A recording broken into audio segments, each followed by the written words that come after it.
Estimado señor rector de la Universidad de Chile, estimado prorector, estimado vicerrector de Asuntos Académicos, estimada Ángela Geria, queridos premios nacionales, académicos, representantes de las Fuerzas Armadas, académicas, amigos, amigas.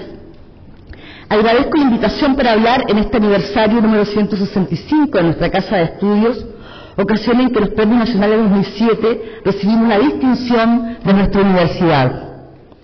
Se trata sin duda de un doble honor.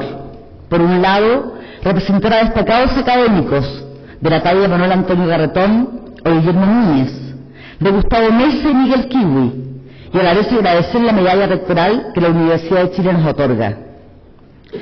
Parafraseando a nuestro poeta Gonzalo Rojas cuando pregunta ¿qué se ama cuando se ama?, diría que cuando se premia, al menos en estos casos, se premia la lucidez y una mirada poco complaciente centrada en el país, el talento del trazo que ilumina los oscuros pliegues donde se juega la condición humana, la presencia enlastada de los humillados y ofendidos eternos pasados del escenario nacional, o la persistencia del científico que, sorteando la ausencia de recursos, reinventa en la precariedad.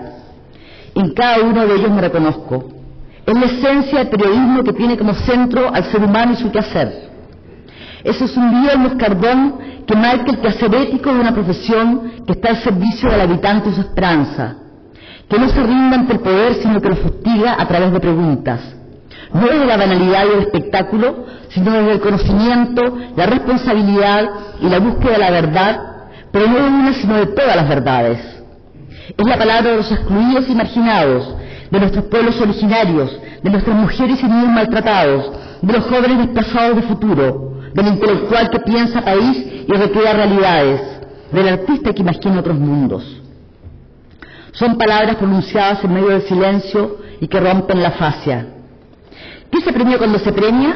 El talante disidente, la obsesión por el país, el triunfo de las ciencias sociales, las artes, las comunicaciones y las humanidades, que más allá del abandono y la fragmentación de un tiempo de canalla, sigue clamando por recuperar el sitial que le corresponde, y por ello realmente me uno al regocijo de esta comunidad frente al anuncio que ha hecho la Presidenta de la República. Porque sin memoria colectiva que nos permita hacernos cargo del futuro, sin construcción de pensamiento propio que nos ayude a transitar por el mundo complejo y cambiante en que vivimos, sin reflexión propia que le dé sentido y densidad a nuestro devenir social, a nuestra conversación cotidiana y que enriquezca un famélico debate público, no somos sino un proyecto de país lleno de cifras, pero condenado a la muerte por falta de alma. Falta de alma. Estas tres palabras fueron pronunciadas por Vicente Huidobro en su célebre Balance Patriótico, publicado en el año 1925, cuando el poeta era candidato a la presidencia de la República, apoyado por la Federación de Estudiantes de Chile. Comillas. No hay derecho para llegar a la decadencia sin haber tenido apogeo. Toda nuestra insignificancia se resuelve en una sola palabra: falta de alma, crisis de hombres. Una nación no es una tienda, ni un presupuesto es una Biblia. Cierre comillas. El Balance Patriótico de Huidobro nos remite casi 100 años después a un tema central que cruza nuestra Universidad de Chile en su lucha por la calidad y un nuevo trato con el Estado. Una universidad que debe pensar el país, pero cuyas disciplinas encargadas de hacerlo han sido precarizadas como correlato del desmantelamiento sufrido en los años 80.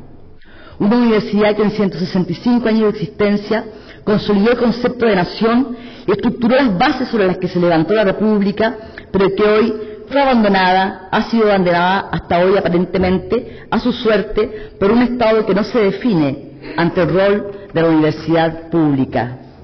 Un Estado que cuando habla de desarrollo científico, investigación, innovación y creación, piensa en las ciencias duras y deja fuera las ciencias sociales, las humanidades, las artes, las comunicaciones, disciplinas fundamentales para el desarrollo integral de un país, obviando precisamente que la vitalidad de la política depende de las ideas y estudios que enriquezcan el ambiente intelectual y cultural de una sociedad, olvidando que una democracia no se construye con cifras sino con ideas, con sueños, con debate ciudadano, con medios de comunicación plurales que den cuenta de la diversidad política, cultural y social de un país.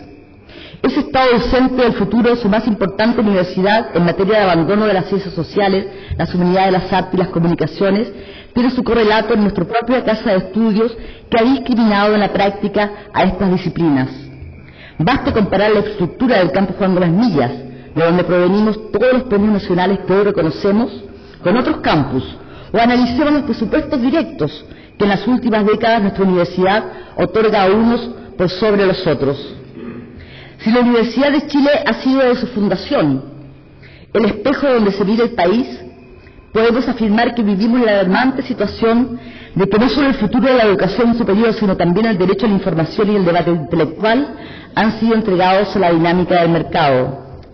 Como decía Norbert Lechner, a quien citaba recién la Presidenta de la República, un destacado intelectual fallecido hace un par de años, comillas, en este mundo de globalización dislocada, el ciudadano no logra vislumbrar de qué le sirve la política y la misma democracia.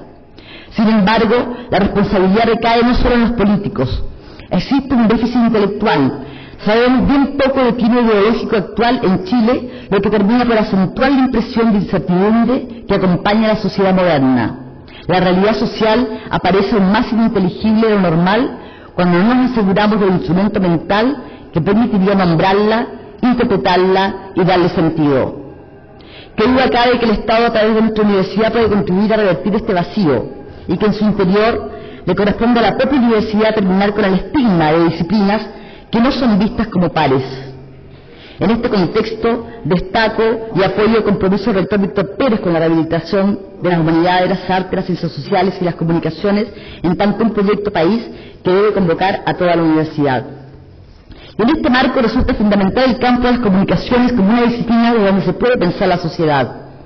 Porque cuando hablamos de periodismo no nos estamos refiriendo solo al derecho a la información, sino a un conjunto de procesos que hacen de la comunicación un espacio privilegiado para analizar gran parte de los cambios que vive la sociedad del siglo XXI. Una sociedad de la información que con la irrupción de las nuevas tecnologías crea el espejismo de la sobreabundancia de noticias que esconde detrás de la parafernalia tecnológica el fenómeno de la desinformación por exceso. Ver no es comprender. Podemos ver en vivo y en directo las bombas cayendo en Irak, pero no las consecuencias que ello tiene para la región o para la paz mundial, y menos las secuelas que aquello implica en materia de muerte y destrucción. Hoy, cuando las tecnologías permiten que los medios convoquen a que cada ciudadano sea un reportero, registrando con su celular la noticia del momento, la figura del periodista asume una trascendencia mayor. Me refiero al periodista capaz de contextualizar los hechos, de jerarquizar la información, de entregar una perspectiva sobre la importancia de los fenómenos. Un periodista con una sólida formación académica y profesional, con una ética a prueba de farándula y de estupidez, que se juegue en la veracidad por sobre la objetividad, y que contribuya no solo a la transparencia de los poderes que debe fiscalizar, sino además a enriquecer el espacio público, aportando densidad al necesario diálogo ciudadano. Esa figura del periodista del siglo XXI es más compleja, por lo que ante las voces que piden cerrar la escuela de periodismo por la sobreabundancia cesantes, propongo que primero se acrediten para que cierren las malas. De lo contrario, estaremos condenados a ser informados solo por noteros. Por supuesto, este panorama sobre el periodismo es más coherente en un país normal, donde el derecho a la información está garantizado más allá de lo que el mercado decida. Un país normal, que no es el nuestro, en el que los medios den cuenta de toda la diversidad y pluralidad de voces, ideas y miradas, en el que la cultura no esté desterrada de la televisión porque no vende, en el cual su televisión pública sea pública de verdad y no la expresión del empate político entre dos bloques que ni siquiera representan al conjunto de la sociedad. Un país donde los medios independientes no estén condenados a la muerte porque la torta publicitaria les esquiva y los avisos del Estado consolidan el duopolio. Un país donde no exista censura ni autocensura, donde las universidades públicas tengan medios, posean canales de televisión que difundan su mirada de país y no los venga el mejor postor cerrándose las puertas al futuro en las narices. En fin, en ese país ideal debe habitar el alma del periodista del siglo XXI.